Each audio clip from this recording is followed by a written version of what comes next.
In the country of Mali, West Africa, 2 to 3 million people are starving.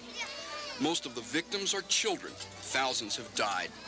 Government and relief agencies have awakened to the growing crisis, but the question is, can relief arrive in time to prevent another Ethiopia? This is a story of hunger and hope on the other side of Africa.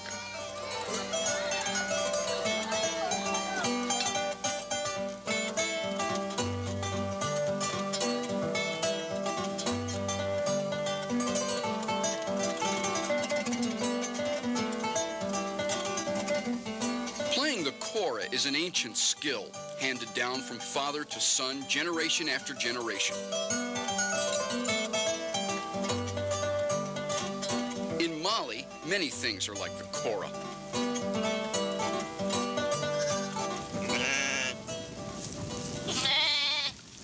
Unlike the farming countries such as Ethiopia in East Africa, Mali is a nation of herders, millions of shepherds, tens of millions of their animals, in a land that looks like a scene from the Bible.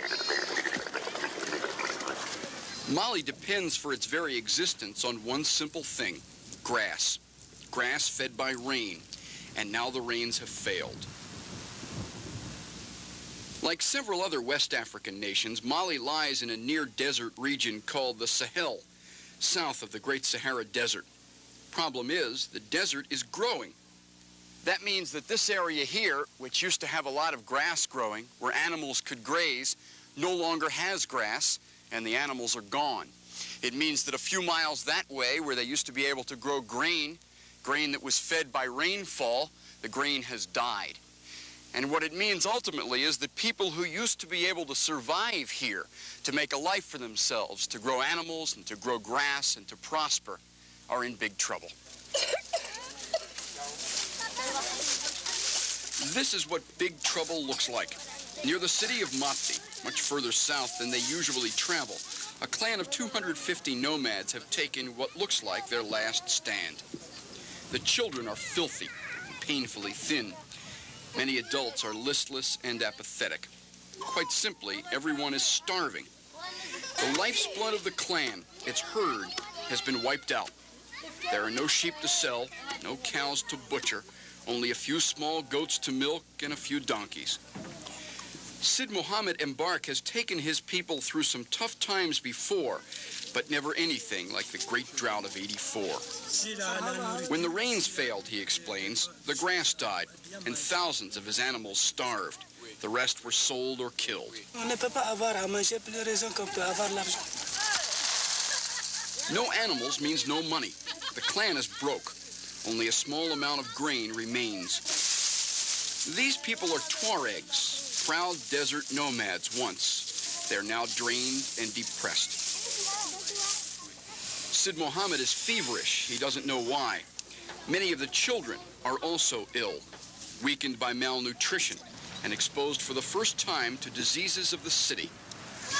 In just the past 4 days, village elders say, 24 children in the camp have died. Bodies, wrapped in gauze, hang in huts. Like the members of Sid Mohammed's clan, millions of herders in Mali are desperate. This man begged me to buy his little goat. It's not tall enough to pull the leaves from trees. But for many animals to survive now in Mali, leaves are the basic diet. That's all that's left. Abusing trees, though, is one reason the Sahara Desert seems to be getting larger. And the abuse isn't just from animals. Just as their forefathers did, Malians use wood for cooking. That was fine when there were few people and lots of trees, but those days are long past. Trees needed to stop erosion and to keep the land fertile are being killed.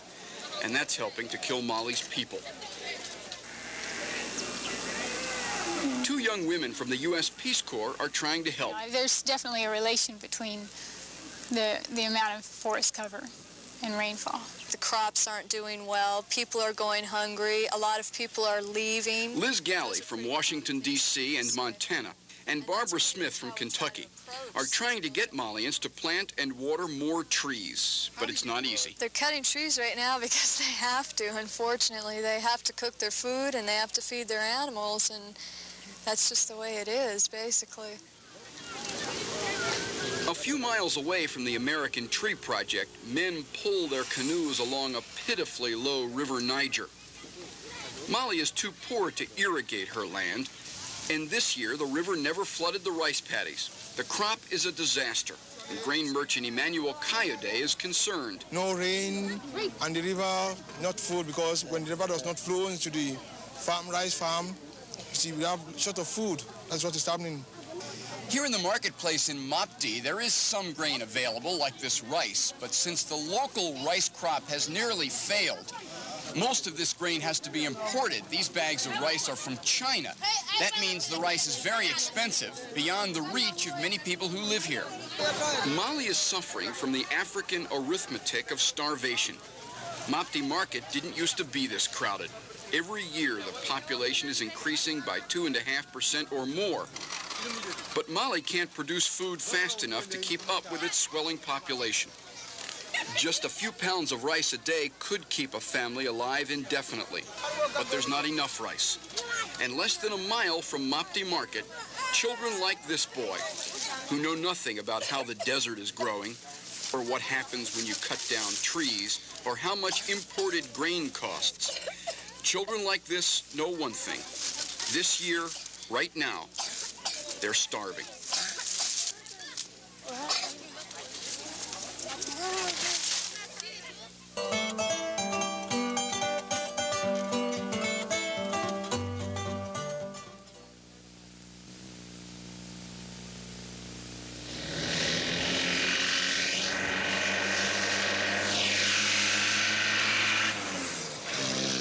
The only relief agency bringing food to thousands of starving children in large areas of Mali is the Red Cross. Like other West African nations hit by the killer drought, Mali is inland, far from deep water ports and ready access to imported food shipments. And the worst off areas in Mali are north of the capital, Bamako, past Mopti, near the Sahara Desert, in places like Gao. Here, there are at least 57,000 children starving right now. No one knows exactly how many.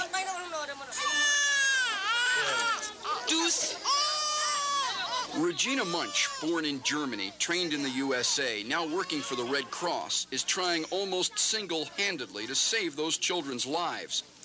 In 6 months, she has set up 30 feeding centers for 11,000 youngsters. In villages like this one, Hassafalan, the Red Cross teaches people to prepare a special mixture of rice and milk.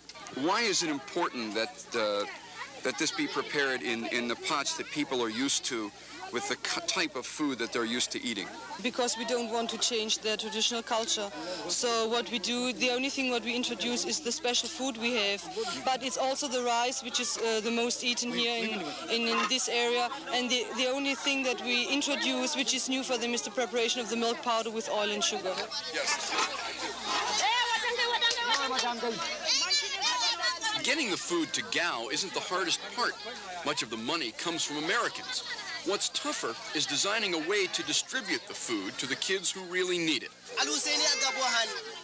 Records are kept of every child in the program. Only mothers who are nursing are allowed to receive food along with their children, and no adult men get fed. To be certain all the youngsters eat, the Red Cross requires them to sit down right away and consume their entire bowl of rice and milk on the spot. But this youngster is so weak, he actually cannot chew. When you have a severely malnourished child, it doesn't eat because it's apathetic. So that means when we started about 2 months ago our feeding centers here, we picked them up with the skins and bones. And in the beginning it was very hard to have them eat our food.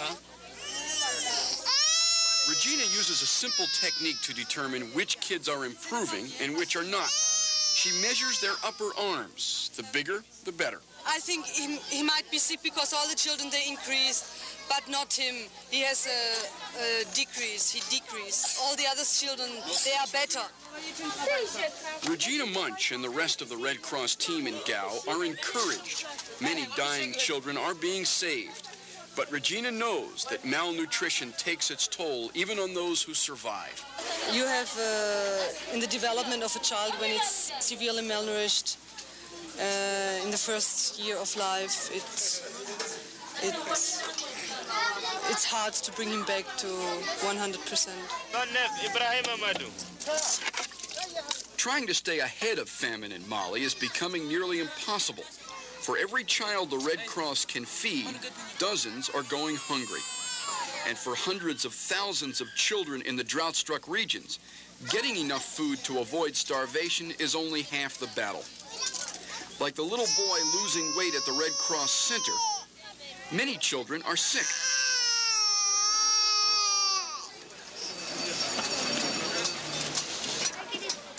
Stinking open sewers like this one near the marketplace in Gao carry many deadly diseases, including cholera. Viruses and bacteria in the open ditches contaminate poultry, livestock, and people. This fall in Gao, cholera killed hundreds of malnourished children. Right now, the big killer is measles. Among the weak and the hungry, it's deadly. Over the past month here in Gao, several hundred mostly malnourished kids have died from measles. Over all of sub-Saharan Africa over the past few months, that figure, of course, would be much, much higher. But the government here and other governments are sensitive about measles. Just the mention of that disease can provoke panic. People here know what it can do. One of the only places we weren't allowed to take our cameras here in Gao is the local measles clinic. The Red Cross wants to inoculate children against the disease, but that plan's being blocked by the government of Mali, which wants to run the program itself. Red Cross workers say Malian doctors recently allowed a shipment of measles vaccine to spoil, so the Red Cross refuses to turn over its current supply. Thousands of children remain unprotected. The Malian government is also being blamed for obstructing food shipments. Last year, the U.S. government gave Mali about 80 truckloads of grain that was supposed to go to starving people in the regions of Gao and elsewhere. Food distribution. New Yorker Adam Keene works for the U.S. Food for Peace program in Mali. He didn't like the way he saw that American grain being distributed. What we gave this year, since it was distributed through the Malian administrative system, was really negligible in a lot of ways. They chose to do their distributions on a global basis. That is, everybody who doesn't have a fixed government salary gets some of the distribution. But giving a little grain to everyone cheats the truly needy. If you take 1,000 tons into 600,000 people, it's less than a kilogram a person, less than a half a kilogram a person. What it means is kids like these who desperately need help probably are not getting any of the free food donated by U.S. taxpayers. The U.S. Embassy here in Bamako, the capital city of Mali, has asked that next year's free grain be up from 1,000 metric tons to 10,000 metric tons. But because the government of Mali did such a bad job this year distributing the 1,000 tons, these embassy documents reveal that next year's grant will only come if the government doesn't distribute the food. Instead, it will go out to the people of Mali from private non-governmental agencies. But even those private groups, like the Red Cross, are having problems with the Malian government. When grain for this feeding program was moved into Gao, Red Cross workers say they had to refuse a demand by local officials who wanted a kickback.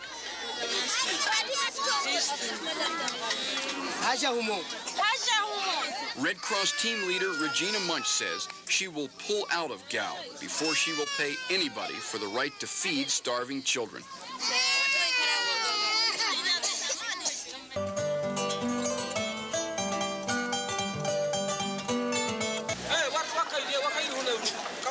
What's going to happen to the people of Mali? Even in good times, this country was always an almost unbelievably primitive place. 90% of Malians cannot read. Average annual income is just $200, among the very lowest on earth. This is a very simple place, where even in good times, people had just about enough to survive.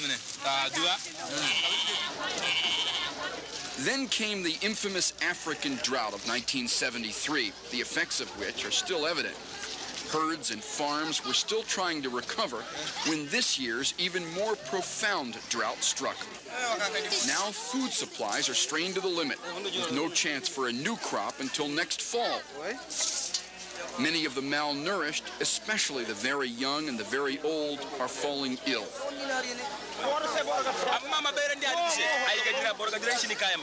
And the tremendous strain of all of this is starting to crack Mali's basic family structure.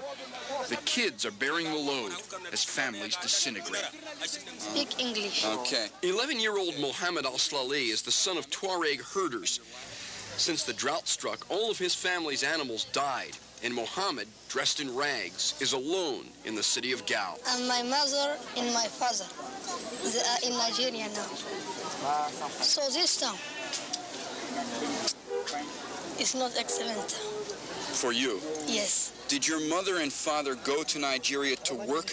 Yes. To make money? Yes. Do they send the money to you? No. How do you live here? Many people then give me 2 pennies, 50 pennies. If they give me, I will go to buy some food. If you had money, would you join your parents in Nigeria? Yes. When will your parents return here to Gao? Do you know? I don't know.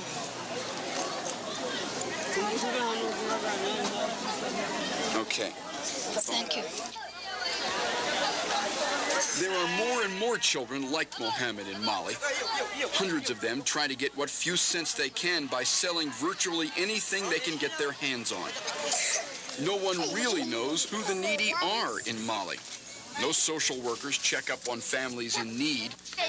No doctors pay visits to nomad camps where people are sick and starving. The government of Mali is so poor, its Department of Drought Relief consists of just one man who works in the capital. That means in whole areas of the country, not one private or governmental official has even attempted to determine who is hungry and who is starving.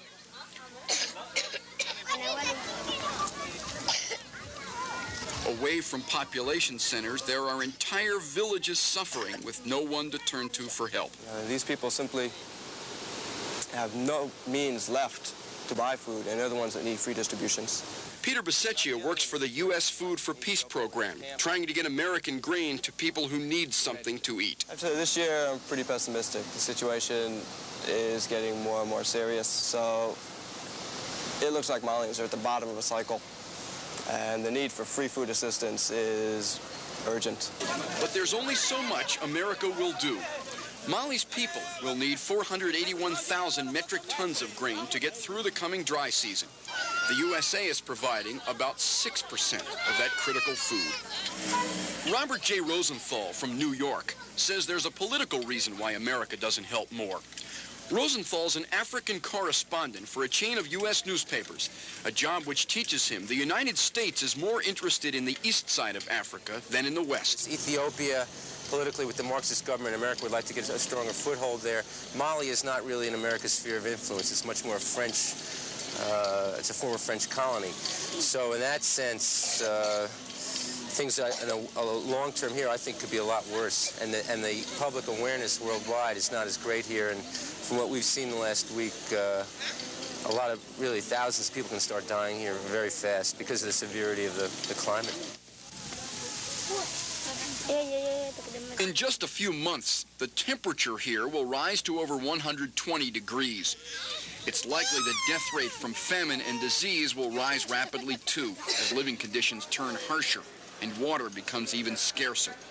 The only hope, really, is that the rains will return during the next rainy season in October. Dave Wilson, U.S. Foreign Aid Chief in Mali, says there is some reason for optimism. And there are a couple of French climatologists that have said that we're in the, we've been in a 33-year cycle, a 33 to 35-year cycle over the last couple hundred years, and that we have been through what we hope is the bottom half of that cycle during this last 15 years, say since the early 70s. That gives us some hope that maybe coming up we'll have better times and more rainfall, because that's the real key to the development of Mali, is whether or not they can get enough rain.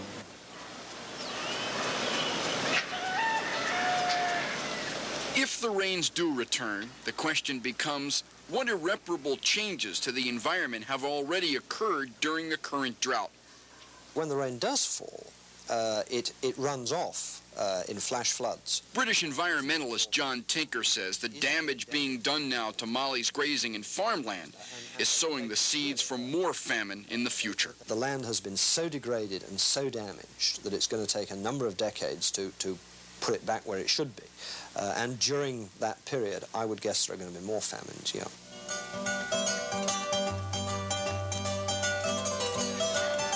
In the end, the people of Mali will have to cope with their continuing horrible drought the way they cope with life in general.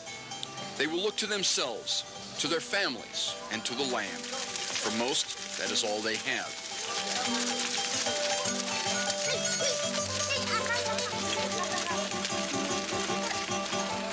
And now, the land has little to give.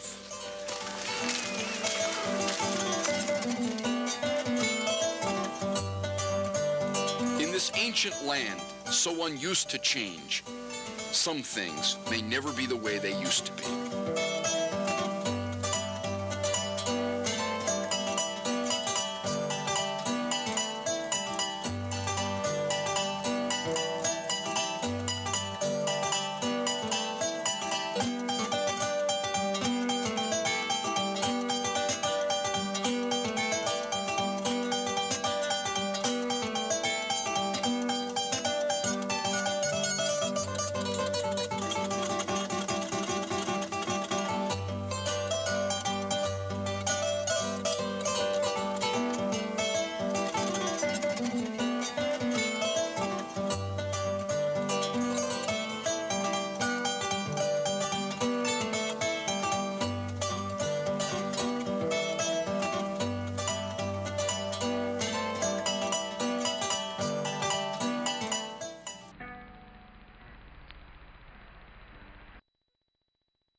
French and speak English. Okay.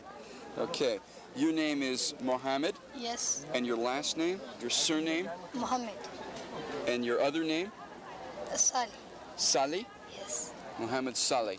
Yes. Tell me why you came here from Timbuktu to Gao. I came in 1971. Yes? From Timbuktu. Mm-hmm. I came here. What kind of changes have happened here in Gao since you came here? This year and last year? Many people they are helping me. And my mother and my father, they are in Nigeria now. So this town is not excellent. For you? Yes. Did your mother and father go to Nigeria to work? Yes. To make money? Yes. Do they send the money to you? No. How do you live here? Many people then give me 2 pennies, 50 pennies. If they give me, I will go to buy some food. Where do you sleep, Mohammed? I'm sleeping in Rouge house. Uh-huh. So you stay with the Red Cross? Yes. And you go in the street and ask for alms? Yes. And you buy food? Yes, they give me food with this bracelet. Ah, this is your Red Cross bracelet yes. here? Yes. Uh-huh. When will your parents return here to Gao? Do you know? I don't know.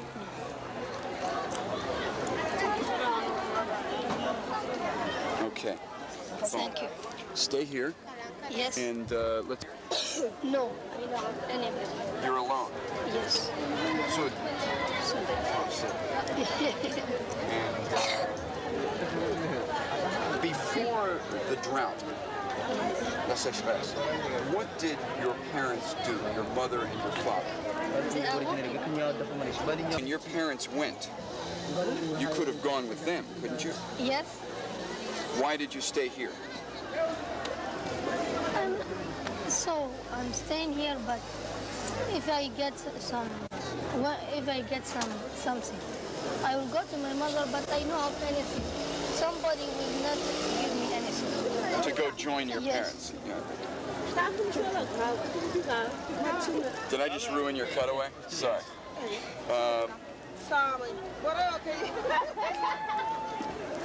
If you had money, would you join your parents in Nigeria? Yes.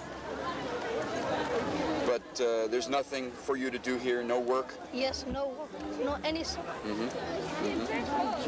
What did you do before the Red Cross helped you?